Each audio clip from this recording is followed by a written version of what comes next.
my god! What is it? What is it? Flood warning!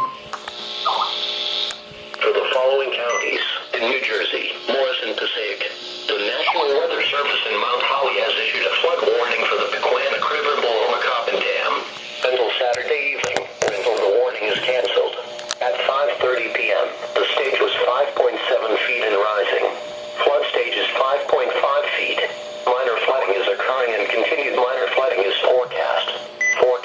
The river level will continue rising to near 6.2 feet late tonight. The river level should fall back below flood stage early on Saturday afternoon. Impact at 6.5 feet. Main Street in Valerne, Main Street in Bloomingdale flood. Several commercial properties also begin to flood.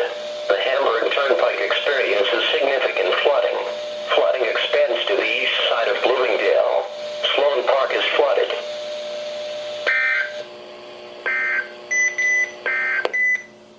Nice, dude. In New Jersey, western Monmouth and eastern Monmouth. Was that real or was that just recorded? Man, that was real. 6 p.m. Saturday. I need Matt to confirm that.